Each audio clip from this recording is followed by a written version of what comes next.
यही तो आग लग रही है लोगों को कि डॉक्टर नबीहा अली खान का निकाह मौलाना तारिक जमील ने कैसे पढ़ा दिया, ये मौलाना तारिक जमील तक कैसे पहुंची, मैं मौलाना तारिक जमील तक कैसे पहुंची, जाओ अल्लाह के पास जाओ और जाके पूछो मैं कैसे पहुंची।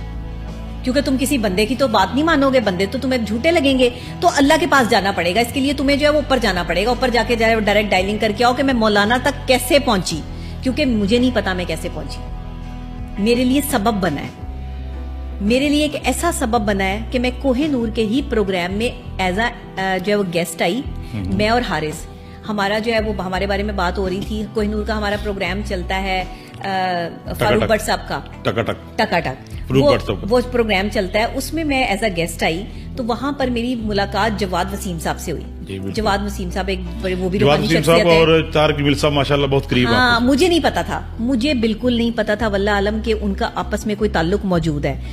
मैं वहां बैठी हुई हूँ, जवाद भाई बैठे हुए हैं, हम वीडियोस बना रहे हैं, तो जवाद भाई को कॉल आती है फोन पर, उस पर लिखा होता है मौलाना तारिक जमील। मैंने कहा मौलाना साहब की तस्वीर आ रही होती है। मैंने कहा अच्छा, मैंने कहा आपको ये किसकी कॉल आई है? मैंने कभी नहीं ऐसे जिंदगी में किसी से पूछा कि किसकी कॉल आई है। उन्होंने मेरी तरफ ऐसे करके देखा, उन्होंने कहा मौलाना तारिक जमील साहब की। मैंने कहा आप उन्हें जानते हैं?